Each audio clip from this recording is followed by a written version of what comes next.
Shelo and Roger, wishing you a lifetime of love, laughter, and endless happiness together. Best wishes on this beautiful journey. We love you! Hello, Ninang Shelo. Congratulations. Congratulations and best wishes. Roger, good luck. It's a hand. It's a hand. Flying kiss. Flying kiss. Hi, Kuya JR and Ate Shelo. Una sa lahat, I would like to say congratulations sa kasal ninyo. Alam kong matagal ninyong pinagdasal yung bawat isa at ngayong araw ay sa wakas natupad din yung mga pinagdarasal nyo at pinapangarap nyo magkasama habang buhay. Sabi nga sa Mark 10 verse 9, therefore what God has joined together, let no one separate. Ibig sabihin si Lord mismo ang nagdala sa inyo sa isa't isa. Kaya treasure nyo yan and always put God at the center of your relationship. Kuya, ate, I pray na maging matatag ang samahan nyo, puno ng love, patience at understanding. Alam ko hindi laging perfect pero kung si Lord ang foundation ng relationship nyo, kahit anong bagyo, kaya nyong lampasan. So cheers to new beginnings, more adventures and endless love. Again, congratulations ate and kuya and hope to see you soon. God bless. Hi Tita Shea, hi po Tito Roger. Gusto ko lang po sabihin na congrats po sa inyong dalawa po.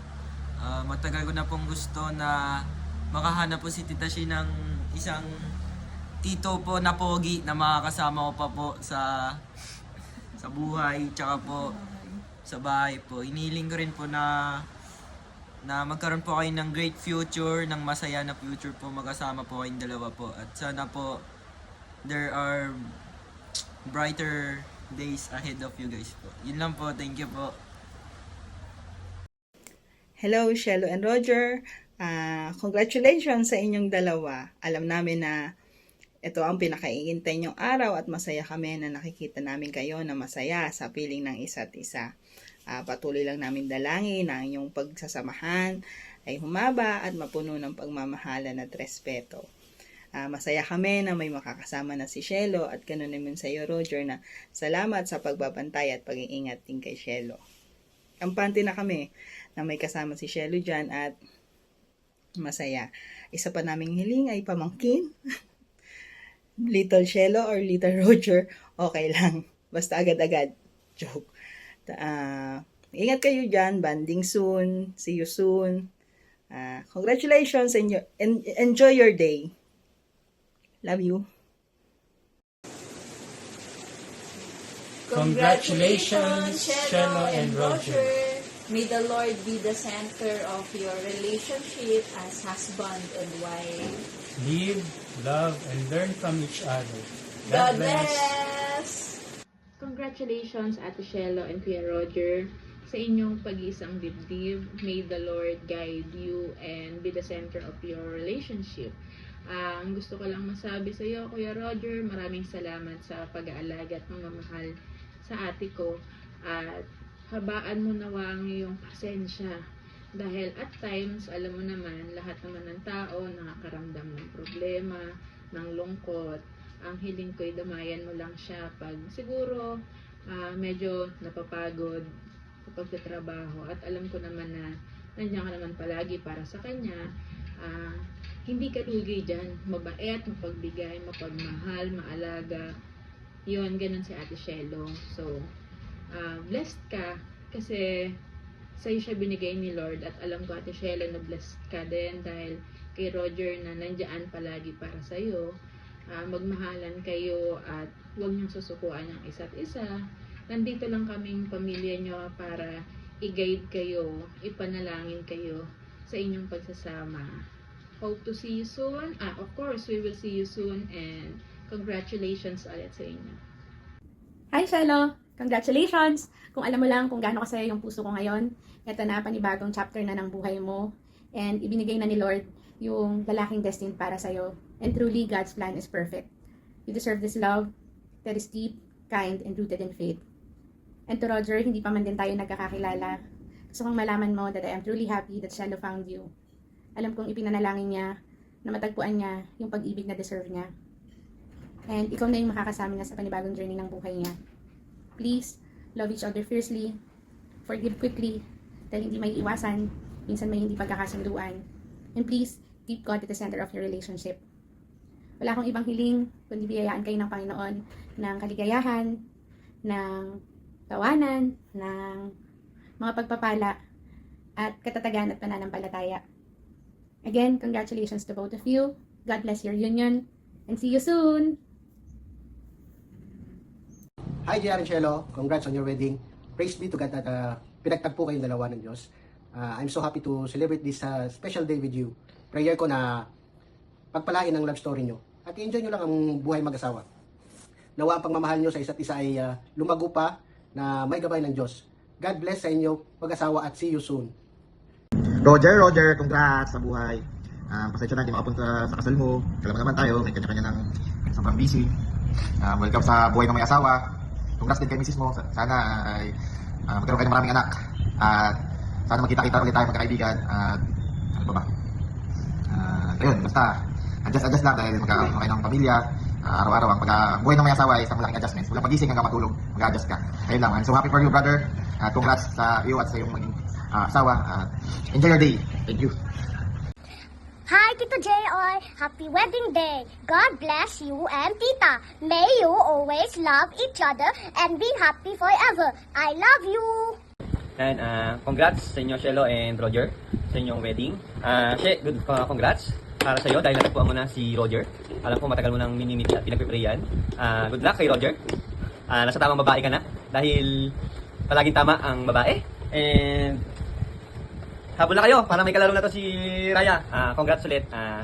Best wishes para sa inyong dalawa. Congrats. Bye-bye. Hello, Tisha and Kuya Roger. Congratulations sa inyo sa inyong wedding and praise God dahil meron ng forever yung Ate She namin. No?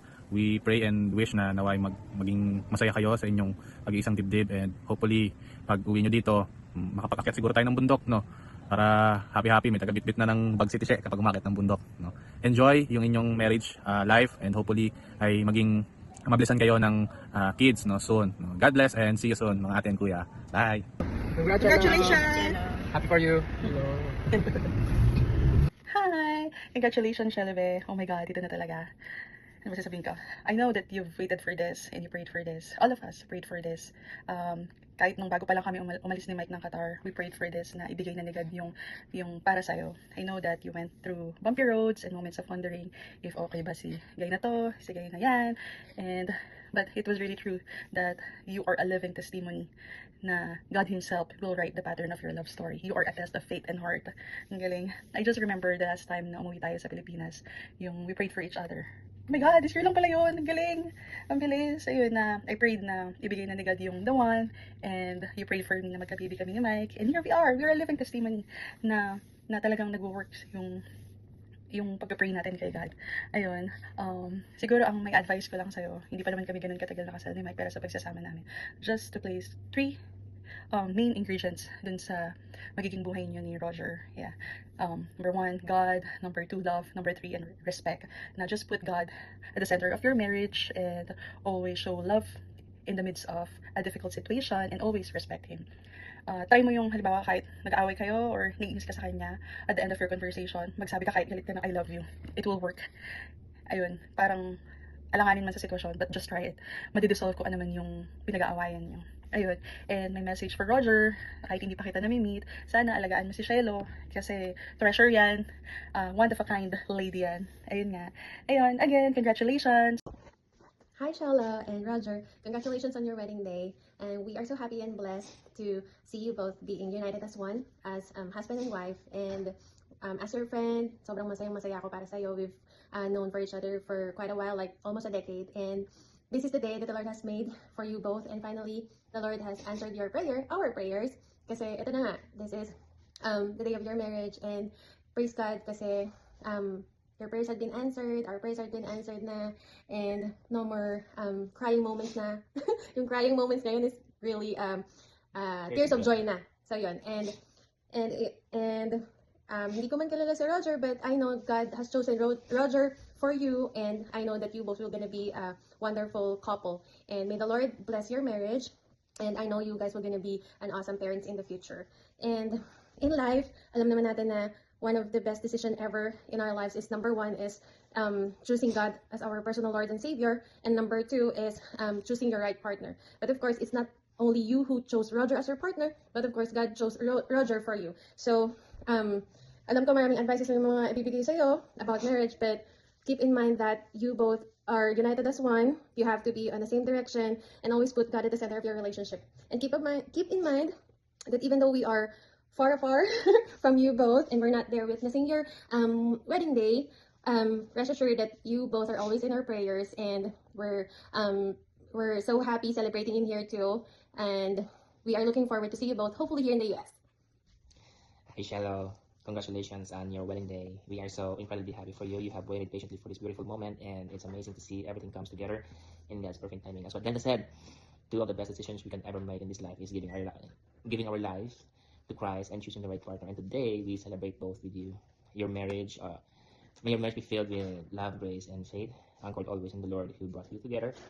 As the scripture reminds us, a cord of three strands is not easily broken. Wishing you and your spouse a lifetime of joy, laughter, and unending blessings. Looking forward to meet Roger in the future. God bless you both. God bless you both, and hope to see y'all. We love you. God bless. Mwah. Hello, we are the parents of Tim and Elvin. We live in Breda in the Netherlands. My name is Anja. And my name is Emil. Dear Cello and Roger, congratulations on your wedding. We are so happy for you both. May your love continue to grow stronger every day. Wishing you a lifetime full of joy, laughter, and endless love. Enjoy your special day in beautiful Qatar. We wish you an unforgettable, beautiful, and loving wedding in Tagatar. It'll be a wonderful day celebrating your love. We've been able to follow your love affair through social media. You radiate such love and happiness. We hope we can congratulate you in person someday. A lot of love from us both, and may God bless you. Goodbye. Bye. Bye. Bye. Congratulations on your wedding. I am so happy for you both. It is wonderful to see you wish for a loving partner come true. Spending time with you in the Netherlands show me how kind, caring, and fun you are. You and Roger truly complement each other. You make such a beautiful couple. It's lovely to see the love and care you share. I wish you all the happiness in your life together in Qatar tomorrow and in Tagatai in December. May your marriage be full of joy, laughter, and unforgettable moments. Congratulations, Park! Wishing you and your partner a lifetime filled with love, laughter, and endless happiness. May your marriage be blessed and your bond grow stronger with each passing day. Cheers to your new journey together. Bye! Congrats! Hello, Jer. Congratulations to you and to your partner. Wishing you a lifetime of love and blessings. Cheers to forever. Congrats, Parts, Roger and wife, Mr. and Mrs. Atienza. I'm wishing you a lifetime of love, laughter, and endless happiness together. Cheers to the newly married couple. Here you go. Sige na, Zik! Congratulations, Tito JR and Tita Shelo. I love you. 1, 2, 3, go. Congratulations, R. Labis akong masaya at proud sa iyo. Nawa maging matatag ang inyong pagmamahalan ni Cielo, puno ng respeto, tiwala at tunay na pag-ibig. Hiling ko na gabayan kayo ng Diyos sa bagong yugto ng inyong buhay bilang mag-asawa. Mahal na mahal ka namin, R, at lagi kaming nandito ng mga kapatid mo at mga pamangkin mo para sa iyo. I love you. Hi, Roger, Cielo. This is it. That's it. Congratulations sa inyong dalawa. Dumating na yung araw na pinakahihintay nyo. Ito na, at alam ko, napakasaya nyo, at lalong higit ako dahil wala akong ibang pinanalangin sa Panginoon na karoon si Cielo ng lalaki magmamahal sa kanya. At ikaw yon, Roger, alam ko hindi mo pababayaan si Cielo at mamahalin mo siya. Masaya ako dahil November 11, wedding date din namin ng papa ni Cielo yan. Kaya happy ako at sana anumang pagsubok mong dumating sa inyo ay huwag kayong makakalimot sa ating Panginoon. I love you all at muli, congratulations sa inyong dalawa. Hintayin ko kayo dito. Love you.